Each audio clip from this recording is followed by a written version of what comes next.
The HR practitioner has many opportunities to truly influence an organization, but I think the first opportunity is in the recruitment phase.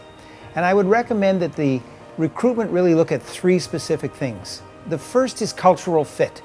If you can recruit folks who right from the outset fit the culture well, then that is a huge asset. The second is in terms of their competencies. One of the things which you have to do as a person grows in the organization is develop their skills. But if they come in with the right skills right from the gate, then that's a lot easier. And the third thing I would look for is character. And a couple of things that are really important to me. One is teachability. Are they willing to learn and are they willing to grow? Because that makes it an awful lot easier as they move into the organization and they continue to increase in terms of competence and responsibility. And the other is integrity. Can they be relied on to do what they say they will do? In today's world, accountability is key, and you need people who you can rely on for that.